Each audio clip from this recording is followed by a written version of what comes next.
NCP কে protocol দেবে না সেনাবাহিনী, আভ্যন্তরীণ সিদ্ধান্ত চূড়ান্ত। এই তথাকথিত এনসিপি এবং তাদের যে জঙ্গিরা বাংলাদেশের যে প্রান্তে যাবে সেই প্রান্তেই মার খাবে। তোপের মুখে পড়েছেন জাতীয় নাগরিক পার্টির নেতাকর্মীরা। এনসিপির পদযাত্রায় একের পর এক হামলা, ভাঙচুর ও সংঘর্ষের ঘটনা ঘটছে। এদেশের রাজনৈতিক সকল দল নির্বাচন চাইলেও এনসিপি নির্বাচন চাচ্ছে না। নির্বাচন দ্রুত দিতে হবে, এটা কথা হতে পারে না। ফৈন্নির পুত বেলার ঘরে থাকতো, ফৈন্নির পুত পাকা বাড়ি বানায় ফেলছে। এখন যেই ফৈন্নির পুত বেলার ঘরে থেকে পাকা বাড়ি বানায় ফেলছে, ওই ফৈন্নির পুত জীবনেও বলবে নির্বাচন চাই, ও তো নির্বাচন চাইবে। দর্শক, এনসিপির সমাবেশে আর কোন সেনাবাহিনী প্রটোকল দেবে না, এইমাত্র পরিষ্কার জানিয়ে দিয়েছেন সেনাপ্রধান ওয়াকারুজ্জামান। ইতিমধ্যেই তাদের উপর কঠিন হামলা চালিয়েছে। কে বা কারা হামলা চালিয়েছে এনসিপি নেতা কর্মীদের উপরে ভিডিওতে দেখতে পারবেন। ইতিমধ্যে নির্বাচন নিয়ে কে কি বলছে তা নিয়ে পরিষ্কার কিছু বক্তব্য শোনা যাচ্ছে। ভিডিওতে জানতে পারবেন নির্বাচন নিয়ে কোন দল কি বলছে। না টেনে পুরো ভিডিওটি দেখবেন, খুবই গুরুত্বপূর্ণ একটি ভিডিও। না টেনে দেখতে থাকুন, একটি লাইক করে আমার সাথেই থাকুন। তো সবশেষে একটা সিদ্ধান্ত উপনীত হয়েছে বাংলাদেশ সেনাবাহিনীর হাই অথরিটি, একদম সুপ্রিম কমান্ডার তো জেনারেল ওয়াকারুজ্জামান, এরপর যে অথরিটিগুলো রয়েছে তারা একটা কঠিন সিদ্ধান্ত নিয়েছে। তারা গতকাল রাতে একটা সিদ্ধান্ত নিয়েছে একযোগে যে তারা আর এনসিপি কে কোনো প্রকার রাজনৈতিক সমাবেশ সভা করতে গেলে প্রটোকল দেবে না। এবং আজকের কণ্ঠ পত্রিকাতে এটা নিউজ হয়ে গেছে, এনসিপি কে প্রটোকল দেবে না সেনাবাহিনী, আভ্যন্তরীণ সিদ্ধান্ত চূড়ান্ত। এই তথাকথিত এনসিপি এবং তাদের যে জঙ্গিরা বাংলাদেশের যে প্রান্তে যাবে সেই প্রান্তেই মার খাবে।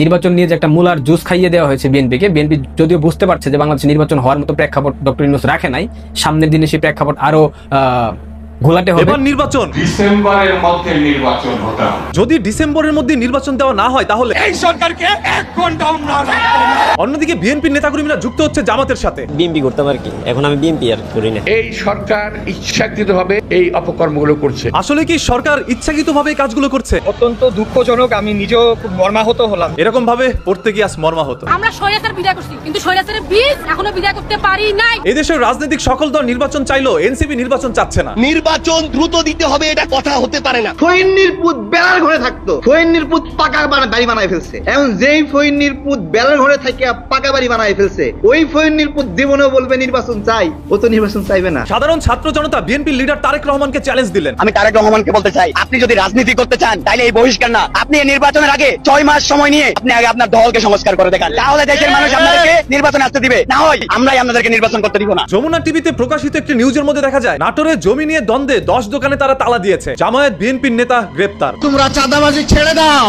তোমরা মানুষকে কষ্ট দিও না। বিএনপির কর্মী সোহাগ চাঁদাবাজি করে, সামান্য রিয়াদও চাঁদাবাজি করে, এখন জানা গেল জামাতও চাঁদাবাজি করে। যখন এই দেশের সকল রাজনৈতিক দলই চাঁদা নিচ্ছিল তখন নতুন দলকে মানুষ সমর্থন করা শুরু করলো।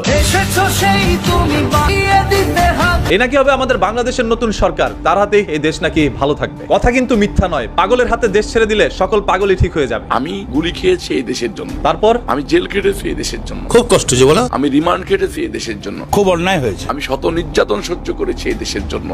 শোনা গো আমার। দেখলেন, তারপর ওই ভাইকে নিয়ে মানুষ মজা নেয়। মার খেয়েছি, লাঞ্ছিত হয়েছি। এই দেশের জন্য হিরো আলমও কিন্তু কম গুতা খায় নাই। ইসরাত ভাইকে ফিরে দেওয়া হয়, তাহলে আমি কেন পাবো? খোকা, তুমি ব্রাহ্মণ হয়ে চাঁদের দিকে হাত বাড়িও না। বিএনপির বড় বড় নেতারা ভাইবেন না যে নির্বাচন হয়ে যাচ্ছে আর আপনারা ক্ষমতায় চলে আসছেন। ফেব্রুয়ারির মধ্যে যদি নির্বাচন দেওয়া না হয় তাহলে 1 ঘন্টার মধ্যে বাংলাদেশ সরকার ডক্টর ইউনূসকে তারা নামিয়ে দিবে। ফেব্রুয়ারি থেকে যদি একদিনও পেছানোর চেষ্টা করে এই সরকারকে 1 ঘন্টাও না রাখতে হবে। ক্ষমতায় আসার আগেই যদি আপনাদের এই ক্যারেক্টার হয়, ক্ষমতায় আসলে আপনাদের কি ক্যারেক্টার হবে? আর এটা শুনে সাধারণ মানুষ বিএনপি কে চায় না। আমরা একটা কথাই বলতে চাই, বয়কট বিএনপি। আসলে বাংলাদেশের মধ্যে যে গণতন্ত্র ফিরে এসেছে সেটার বাস্তব প্রমাণ হচ্ছে। এখানে ইশরাক ভাই যে কথাটা বলেছে 1 ঘন্টার মধ্যে বর্তমান সরকারের পতন তিনি ঘটাতে পারবে, যেটা 17 বছরও আমরা এই ধরনের কথা শুনি নাই বা এই ধরনের কিছু ঘটাইতেও দেখি না। কারণ তখন হয়তোবা দেশে গণতন্ত্র ছিল না। গণতন্ত্র হচ্ছে এমন একটি জিনিস যেখানে আপনি মুক্ত স্বাধীনভাবে কথা বলতে পারবেন। আজ সেই গণতন্ত্র ফিরে এসেছে, আর যার কারণে এই দেশের মানুষ এখন ডক্টর ইউনূসকে চাচ্ছে। ডাক্তার ইউনূসের মতো লোক যদি এই দেশ যদি শান্তি না করতে পারে, কোনো দলই শান্তি করতে পারবে? ওর মতন ভালো মানুষ এই পৃথিবীতে নাই। ওরা তো মানুষ সুদকুর ডাকে, কিন্তু যে সুদকুর ডাকে ওই আসুক। তবে রাজনৈতিক দলগুলো তার সম্পূর্ণ বিপরীতে। এই সরকার ইচ্ছাকৃতভাবে এই অপকর্মগুলো করছে। অনেকটা বলা যেতে পারে যে ভাড়ায় করে আনা বিদেশি সরকার। বিএনপির নেতাকর্মীদের দাবি এনসিপি করলো কোটা বিরোধী আন্দোলন, আর সেই আন্দোলনের পরে এখন তারা নিজেরাই কেন একটি দল খুললো, তারা নিজেরাই নেতা হয়ে গেল, চাচ্ছে তারা আবার সরকারও হতে। এনসিপি সারা বাংলাদেশে তাদের প্রোগ্রাম ছিল গণসংযোগের প্রোগ্রাম, জুলাই আন্দোলন। চাকরির জন্য বৈষম্য বিরোধী আন্দোলন করতে গিয়ে এখন ক্ষমতায় বসে গেছে। আন্দোলন আন্দোলন শুরু হয়েছিল সরকারি চাকরির কোটা নিয়ে। কোটায় গিয়ে রাষ্ট্রীয় ক্ষমতায় ইউজ করে দল গঠন করে ক্ষমতায় আসার দিবাস্বপ্ন দেখছে। এইটা ভুলে গেলে এটা হবে না। এর পিছনে কোনো হীন উদ্দেশ্য আছে কিনা? গাজীপুর সিটি কর্পোরেশনে বদলির জন্য 20 কোটি টাকা নিয়েছেন উপদেষ্টা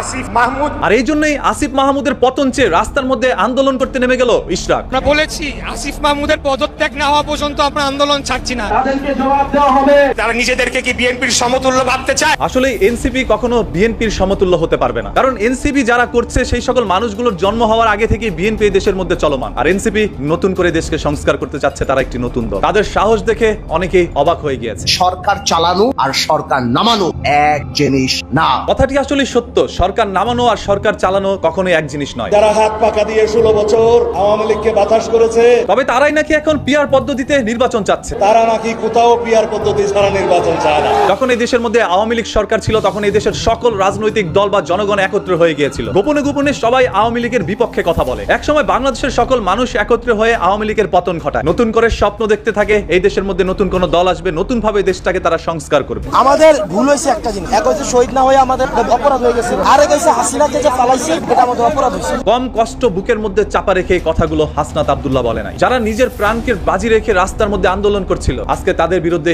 মানুষ কথা বলছে। বিএনপি মানেই ভুয়া। বিএনপির নেতাকর্মীর উপরে 17 বছর কিভাবে নির্যাতন করা হয়েছে সেটা আপনারা সবাই জানেন। জেল, হামলা, মামলা, গুম থেকে শুরু করে বিএনপির নেত্রী খালেদা জিয়াকে উন্নত চিকিৎসার জন্য বাইরের দেশে যেতে দেওয়া হয় না। তাই কেউ কোনো দলকে খাটো করে তুচ্ছ তাচ্ছিল্য করে কথা বলা এখনই বন্ধ করুন। যে যার যার ভাবে দলের প্রচারণা করতে থাকেন। এই জনগণই বেছে নিবে কে হবে আগামী দিনের সরকার। ওনারা কোন কারণে এই কথা বলে? আওয়ামী লীগ বিএনপি হলো একই গাছের দুই ডাল। আমরা নাকি মুদ্রা রিপিট আর রিপিট। আওয়ামী লীগ আর বিএনপি এক কয়েনের রিপিট, এরা হচ্ছে এক ঘরের যমজ বোন। তরুণ প্রজন্মের প্রিয় ভাই বোনেরা, জনগণই বিএনপির সকল রাজনৈতিক ক্ষমতার উৎস।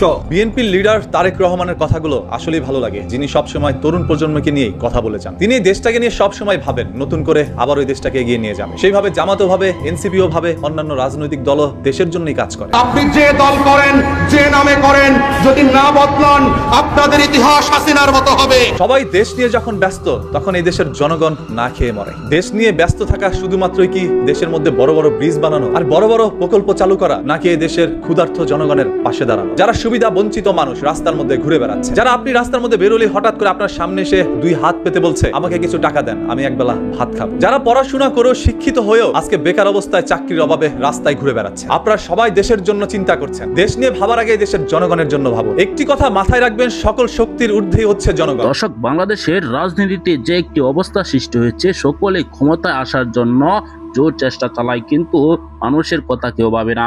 দর্শক, একের পর এক নির্বাচনের বার্তা দিয়ে আসছে। আরেক দল বলছে নির্বাচন চায় না। সকল রাজনৈতিক দলগুলা তাদের নিজের স্বার্থের জন্যই কথা বলে, কিন্তু সাধারণ জনগণ না খেয়ে পড়ে থাকলেও কেউ খোঁজ খবর নেয় না। নির্বাচনের আগে নেতা কর্মীরা তাদের বাড়িতে গেলেও পরবর্তীতে আর কোনোদিন দেখা যায় না তারা তাদের বাড়িতে যেতে। দর্শক, এরকম অবস্থা চলছে বাংলাদেশে। দর্শক, এবার নির্বাচন নিয়ে একদল বলছে নির্বাচন দ্রুত দেওয়ার জন্য, অন্য দল বলছে নির্বাচন যেন সংস্কারের পরে হয়। দর্শক, আপনারা এই ভিডিওতে দেখেছেন নির্বাচনের যে তারিখ, সেই তারিখ মতো নির্বাচন হবে কিনা সেটি নিয়ে এখন সন্দেহ রয়েছে। দর্শক, অন্যদিকে আপনারা দেখেছেন এনসিপি নেতাদের প্রটোকল দিবে না সেনাবাহিনী। সেনাবাহিনী অনেক টাকা খরচ করেছে এনসিপিকে প্রটোকল দিয়ে, এখন আর সেটি করবে না। সেজন্য এনসিপি নেতাকর্মীরা যেখানে সমাবেশ করবে সেখানে হামলার ভয় রয়েছে। দর্শক, এই বিষয়ে আপনার কি মতামত জানাবেন? পরবর্তী ভিডিওগুলো পেতে সাবস্ক্রাইব করে রাখবেন। আসসালামু আলাইকুম।